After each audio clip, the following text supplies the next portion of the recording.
வணக்கம் மக்களே. ஒரே ட்ரேடால ஒருத்தரோட வாழ்க்கை, அவர் பொண்டாட்டி, இவர் மேல வச்சிருந்த மரியாதை எல்லாமே கம்ப்ளீட்டா மாறி இருக்கு. சரிங்களா? அதை பத்தி தான் இந்த வீடியோ. இந்த வீடியோல வர்ற நேம் ரகுராஜுங்க. சரிங்களா? 2023 காலேஜ் படிச்சுட்டு இருந்திருக்காரு. நம்ம எல்லாத்துக்கும் என்னங்க தோணும்? பொதுவா காலேஜ் படிச்சுட்டு இருக்கப்ப சரி வீட்டுல நம்ம காசு வாங்கக்கூடாது, நம்மளோட செலவெல்லாம் நாமளே பார்த்துக்கிட்டா பரவாயில்ல, அதுக்காக ஏதாவது பார்ட் டைம் ஜாப் போலாமா, ஏதாவது இன்டர்ன்ஷிப் பண்ணலாமா, இல்ல ஆன்லைன்ல ஏதாவது மணி மேக் பண்ண முடியுமா, இன்வெஸ்ட்மெண்ட் இல்லாம ஏதாவது மேக் பண்ண முடியுமா, அந்த மாதிரி நிறைய யோசிப்புல. அந்த மாதிரி இவர் என்ன பண்ணியிருக்காரு, அந்த டைம்ல பார்ட் டைம் ஜாபுக்கு போலாம் அப்படின்னு ஐடியா பண்ணியிருக்காரு. ஆனா என்ன பிரச்சனைனா, காலேஜ்ல இருந்த ஃப்ரெண்ட்ஸ் கேங்கு, காலேஜ்ல இருந்த இவர் லவ் எல்லாம் இருந்ததுனால சரியா இவரால் போக முடியாம போயிருக்கு. ஓகேவா? இருந்தாலும் அடிச்சு பிடிச்சி காலேஜ்ல நல்லபடியா 2024 முடிச்சிட்டாருங்க. அதுக்கப்புறம் லவ் போயிட்டு இருக்குன்னு சொன்னல, அதை பத்தி சொல்றேன். வேலை கிடைச்சிருக்கு, வேலைக்கும் போயிட்டு இருந்திருக்காரு. பெருசா சம்பளம் இல்லை, 9000 ரூபாய் சம்பளத்துக்கு தான் வேலைக்கு போயிட்டு இருந்திருக்காரு. ஒரு கம்பெனில சூப்பர்வைசர் ஜாபுக்கு போயிட்டு இருந்திருக்காரு. ஓகேவா? ஒரு சிட்கோல இருக்க ஒரு கம்பெனிக்கு சூப்பர்வைசர் ஜாபுக்கு போயிட்டு இருந்திருக்காரு. அது வரைக்கும் நல்லா போயிட்டு இருந்துச்சுங்க.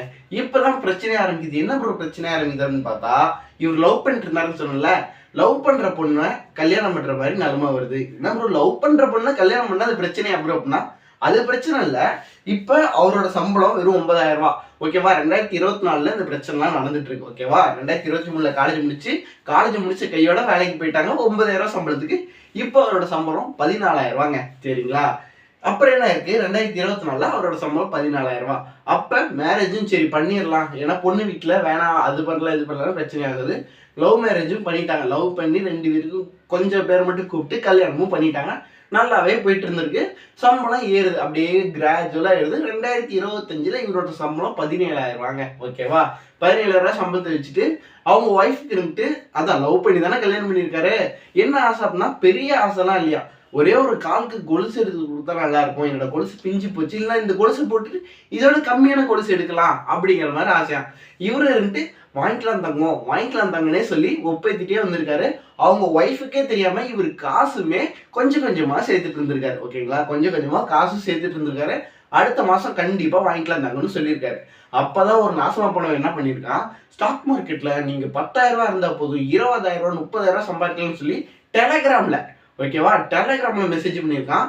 இவர் அதை நம்பி என்ன பண்ணியிருக்காரு, ஸ்டாக் மார்க்கெட்னா என்னன்னே தெரியாம அவன்கிட்ட கொண்டு போய் காசு கொடுக்க பதிலா நீங்க சொல்லுங்க, அதை நானே எடுத்துக்கிறேன் அப்படின்னு சொல்லி அவன் என்னத்த சொல்றான்னா, அவர் இது இங்கேயே வாங்கி நல்லா வித்துருக்காரு, நல்ல ப்ராஃபிட் வந்திருக்கு, அவனுக்குமே அதை காசை கொடுத்துருக்காரு.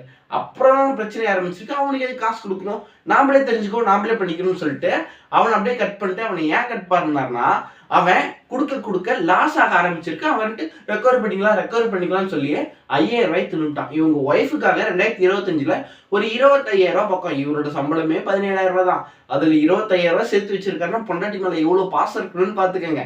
ஓகேங்களா? அப்ப என்ன இருக்கு, கொஞ்சம் கொஞ்சமா லாஸ் ஆக அந்த 25000 அப்படியே கொஞ்சம் கொஞ்சமா முடிஞ்சு வெறும் 5000 தான் இருந்திருக்கு. அப்ப என்ன ஆகி போச்சு, திரும்பவும் ஸ்டாக் மார்க்கெட்லேயே போடுறாரு. சரியான லாஸ். ஒரே வாரம் 2 வாரத்துல அந்த 5000 ரூபாய் காசு மொத்தமா முடிக்கிறாரு. மிச்சம் கரெக்டா ஒரு 500 ரூபாய் சில்லறாங்க இருந்திருக்கு. சரி, இந்த 500 ரூபாய் சில்லறை நம்ம எடுத்து ஏதோ நமக்காச்சும் செலவு பண்ணிக்கலாம், இதையும் விட்டுற வேணாம்னு பார்த்தா, முன்னெல்லாம் ஸ்டாக் மார்க்கெட்ல என்ன நடக்கும் அப்படின்னு கேட்டோம்னா, இப்ப இன்ஸ்டன்ட் வித்ரா 2025 இன்னைக்கு வித்ரா போட்டோம்னா நாளைக்கு காலைல 10 மணிக்கு மேலதான் வித்ரா ஆகும். ஓகேவா? அந்த மாதிரி ஒரு இஷ்யூ இருந்துச்சு. அப்பதான் ஓகே, அதாவது ட்ரேட் பண்ண காசு ஒரு வித்ரா பண்ண முடியல, வேற ஏதாவது பண்ணிடுவோம் அப்படின்னு சொல்லிட்டு எஸ் பேங்க்ல ஒரு 17 ரூபாய் லட்சத்துக்கு ஒரு 30 ஸ்டாக் பக்கம் வாங்கி போட்டாராம். இந்த காசுல ஒரு 30 ஸ்டாக் பக்கம் வாங்கி போட்டிருக்காங்க. ஓகேங்களா? அப்ப அதை அப்படியே விட்டுட்டு அன்இன்ஸ்டால் பண்ணிட்டு 2025 போடா, இந்த ஸ்டாக் மார்க்கெட்டு வேணாம், ஒன்றும் வேணாம் அப்படின்னு சொல்லிட்டு அதுல இருந்து வெளியே வந்துட்டாராம். அப்புறமேட்டு தான் இப்ப ரீசெண்டா அந்த ஒரே ட்ரேட்ல ஒரு வாழ்க்கை மாறிடுச்சு அப்படின்னு சொன்னேன்ல. ரீசெண்டா என்ன பண்ணிருக்காரு அந்த மனுஷன், பட்ஜெட் அறிவிக்கிறத பார்லிமெண்ட் நியூஸ்ல பார்த்திருக்காரு. ஓ, பட்ஜெட் அறிவிச்சு மார்க்கெட்லாம் கீழே விழுந்துருச்சா, அது வரைக்கும் ஒரு மார்க்கெட்டுக்குள்ள போவே இல்லையா. உள்ள போய் பார்த்தா எஸ் பேங்க் இந்த 17 ரூபாய் 16 ரூபாய்க்கு வாங்கின எஸ் பேங்க் ஸ்டாக்கு 21 ரூபாய் 22 ரூபான்னு இருந்துச்சான். என்னடா இதுமா இதா போச்சு அப்படின்னு சொல்லிட்டு 20 ரூபாய் ஆவரேஜுக்கு அந்த ஸ்டாக் எல்லாம் வித்துட்டாராம். ஸ்டாக் எல்லாம் வித்துட்டு இப்ப கையில காசு இருக்கும்ல, வித்த காசு கிட்டத்தட்ட 600 ரூபாய் அந்த ரேஞ்சில் வித்துருக்காரு. அதாவது என்ன நடக்கும்னா, மார்க்கெட்ல ஒரு குறிப்பிட்ட காசு தான் தருவான், குறிப்பிட்ட காசு எண்ட் ஆஃப் தி டேன்னு சொல்லி தருவான். ஓகேவா? இதுல என்ன பண்ணிருக்காரு, ஒரு 450 ரூபாய்க்கு நிஃப்டி 50 இருக்குல்ல, அதுல ஆப்ஷன் செயின்ல சும்மா வாங்கி போடுவோம். இந்த 450 ரூபாய் ப்ராஃபிட்டா வந்த காசு தானே, ஓகேவா, நம்ம காசா இது, நம்ம காசு நைட்டு தானே ஆட் ஆகும், ப்ராஃபிட்டா வந்த காசை வாங்கி போடுவோம்னு சொல்லி 450 கிட்டத்தட்ட ஒரு இந்த 7 ரூபா ஸ்ட்ரைக் பிரைஸ்ல இருக்கிறத வாங்கி போட்டாராங்க. அடுத்து ஒரே லாட் தான் வாங்கியிருக்காரு. அதாவது பிப்ரவரி 2ஆம் தேதி, பிப்ரவரி 1ஆம் தேதி ரிசல்ட் அறிவிக்கிறாங்க. பிப்ரவரி 2ஆம் தேதி இந்த நியூஸை பார்த்துட்டு உள்ள வந்து ஓகேவா நிஃப்டி 50ல கால் சைட்ல 1000 பாயிண்ட் தள்ளி ஓகேவா 2024 சில்லர் ட்ரேட் ஆயிட்டு இருக்கு. 25,000 பக்கமா அவர் வாங்கி போட்டாராம். இப்பதான் என்ன இருக்கு அப்படின்னா அன்னைக்கு ஒரே நாள்ல ஓகேவா உங்களுக்கே தெரியும் ஒரே நாள்ல 4% பக்கம் மார்க்கெட் மூவ் ஆனானா அந்த ஒரே நாள்ல இவரு 400 ரூபாங்கிறது எவ்வளவு தெரியுமா ஆச்சா? கிட்டத்தட்ட 40,000 ரூபாய்க்கு மேல போயிருச்சாங்க. இந்த 400 ரூபாங்கிறது ஓகேங்களா அந்த 400 ரூபாய்க்கு வாங்கி போடுறது கிட்டத்தட்ட 40,000 பக்கம் போச்சான். இந்த க்ரோ ஆப்ல இன்னொரு கிளிச் ஒன்று வந்துருச்சுங்க. அதாவது நிறைய ப்ராஃபிட் பண்ணாங்க. ஆனா என்ன ஆயிடுச்சு அப்படின்னா அந்த குறிப்பிட்ட டைம்ல எல்லாருமே எக்ஸிட் ஆனதுனால க்ரோ ஆப் கிளிச் ஆகி இவரோட ப்ராஃபிட் 60,000 70,000 பக்கம் போயிட்டு இருந்திருக்குது. வெறும் 400 ரூபாங்க. நல்லா யோசிச்சுக்கோங்க. 400 ரூபாய் 500 ரூபாய் சில்லறதான் 60,000 70,000 போயிருக்குது. இவருக்கு ஒண்ணுமே புரியல, என்ன நடக்குதுன்னு தெரியல. க்ளோஸ் பண்ணி பாக்குறேன், க்ளோஸ் ஆன மாதிரியே இல்லையா. அப்புறமேட்டு என்ன ஆயிடுச்சுன்னா கரெக்டா 42,000 க்ளோஸ் ஆயிடுச்சான். 42,000 ப்ராஃபிட்டா இவருக்கு ஒண்ணுமே புரியல, என்னடா இது அப்படிங்கிற மாதிரி. ஆனா பணம் வந்து இதுல காட்டுது, அதாவது 42,000 ப்ராஃபிட் புக் பண்ண மாதிரி காட்டுது. ஆனா பணம் அக்கௌண்ட்ல ஆட் ஆகல ஓகேவா. பணம் அக்கௌண்ட்ல ஆட் ஆகல. என்னடா அது ப்ராஃபிட் மட்டும் ஆட் ஆயிருக்கு, ஆனா நம்ம வச்சிருந்த காசு மட்டும் ஆட் ஆயிருக்கு, என்னடா இது ஒண்ணுமே புரியலன்னு பார்த்தா நைட்டு அந்த காசு அவருக்கு ஆட் ஆயிடுச்சு ஓகேங்களா. நைட்டு அந்த காசு ஆட் ஆயிடுச்சு. சரி என்னதான் பண்ணலாம் அப்படின்னு சொல்லிட்டு அந்த 42,000 திரும்பவும் ட்ரேட் பண்ணுவோமா அப்படின்னு யோசிக்கிறப்ப தான் அவங்க ஒய்ஃப் இருந்துட்டு சரி நம்ம ஒய்ஃப் நம்மள ரொம்ப நாளா கொலுசு கேட்டுட்டே இருக்கா, அவருக்கு ஒரு கொலுசு வாங்கி தந்துருவோம், அதுக்கு முன்னாடி இன்னொரு ட்ரேட் ஒன்று பண்ணிடுவோம்னு சொல்லிட்டு அதாவது இவருக்கு வந்து அந்த 600 ரூபா வந்துருக்குல்ல அதுலயுமே ட்ரேட் எடுப்புன்னு சொல்லி அதுலயுமே ட்ரேட் எடுத்திருக்காரு. அடுத்த நாளைக்கு ஓகேவா என்ன நடந்திருக்குன்னு நான் சொல்றேன். பிப்ரவரி 2ஆம் தேதி ட்ரேட் எடுக்கிறாங்க.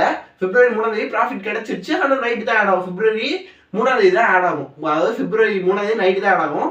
மதியத்துல இன்னொரு அந்த இருக்கிற காசுக்கு திரும்ப ட்ரேட் எடுக்கிறாரு.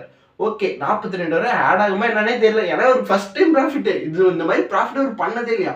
42,000 ப்ராஃபிட் வந்துச்சு. அதை அப்படியே வித்ரா பண்ணாராம் 35,000 ரூபாய்க்கு. அவங்க ஒய்ஃபுக்கு அழகான கொலுசு எடுத்துட்டு போய் ப்ரெசென்ட் பண்ணாராம். மிச்சம் இருக்க 7,000 ரூபாயை திரும்பவும் ஸ்டாக் மார்க்கெட்ல போட்டாராம். திரும்பவும் கொஞ்சம் கொஞ்சமா லாஸ் ஆச்சா. பிப்ரவரி 6ஆம் தேதிக்குலாம் அந்த 8,000 பணம் லாஸ் ஆச்சா. ப்ரோ திரும்பவும் மார்க்கெட்டுக்கு ஒரு கும்பிடு ப்ரோ, ஒரு வருஷம் கழிச்சு திரும்ப வந்து ட்ரேட் பண்றப்போ காசு வந்தா பாத்துக்கலாம் ப்ரோ. அதாவது என்ன சொல்ல வரனா 25,000 லாஸ் பண்ணாரு 2025ல ஓகேவா. 2026ல மனுஷன் 42,000 சம்பாதிச்சிட்டான் ஸ்டாக் மார்க்கெட்ல இருந்து. இது பியூரா எந்த ஸ்ட்ராட்டஜியும் ஃபாலோ பண்ணல அந்த மனுஷன். அதாவது கடல் மேல் நம்பிக்கை போட்டு ட்ரேட் எடுத்திருக்கா. அடுத்த நாள் மார்க்கெட்டு உச்சத்துக்கு போயிட்டா, டாப்புடு மேல போய் அவங்க ஒய்ஃபுமே நிஜமா சூப்பரா என் ஒய்ஃப் சர்ப்ரைஸ் ஆயிட்டா ப்ரோ. கொலுசு ஓரளவுக்கு கேட்டு அந்த கொலுசு கேட்கறதே என்கிட்ட விட்டுட்டா.